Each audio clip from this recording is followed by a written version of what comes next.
আজকে আমরা শেখাবো অ্যারোহেল স্পেসার কিভাবে ব্যবহার করতে হয়।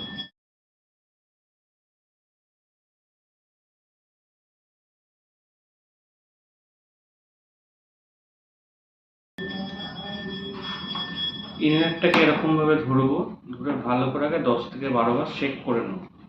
শেক করার পর ক্যাপটা খুলবো।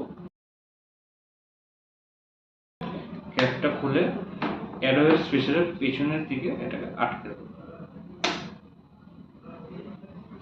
মাথা উঁচু করে এটা মুখের ভেতর ঢোকাবো। এই পর্যন্ত দাঁত দিয়ে ধরে ঠোঁটটা দিয়ে চেপে বন্ধ করে রাখবো, যাতে ভেতরে হাওয়াটা বেরিয়ে না যায়।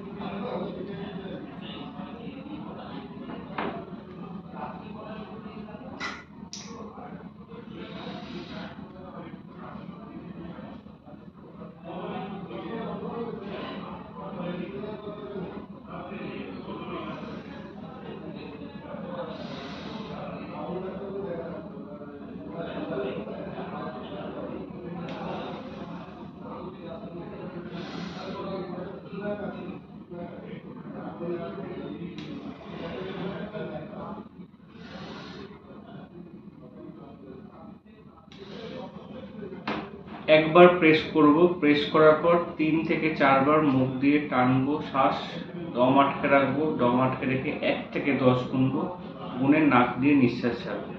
তারপরে 3 থেকে 4 বার টানা টেনে দম আটকে রাখবো, নাক দিয়ে ছাড়বো, তারপরে মুখ থেকে বার করে নেবো। বার করে নিয়ে 1 থেকে 2 মিনিট রেস্ট নেব। রেস্ট নিয়ে আবার ভালো করে আগের যেরকম নিয়েছিলাম ভালো করে শেক করব, শেক করে আটকাবো, আটকে আরেকবার সেম পদ্ধতিতে আরেকবার নেব।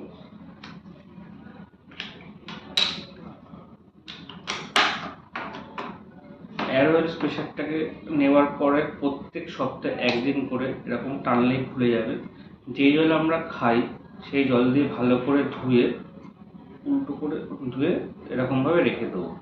ভেতরে আঙুল বা কাপড় দিয়ে পুছবো না, সার্ফের জল বা গরম জল দিয়ে ধুবো না, প্লেন জল দিয়ে ধুয়ে রেখে দেবো। জলটা শুকিয়ে গেলে আবার এটা আজকে ব্যবহার করব। তারপরে এটাকে আবার যেরকম আগের অবস্থায় ছিল সেরকমভাবে প্লাস্টিকের মধ্যে রেখে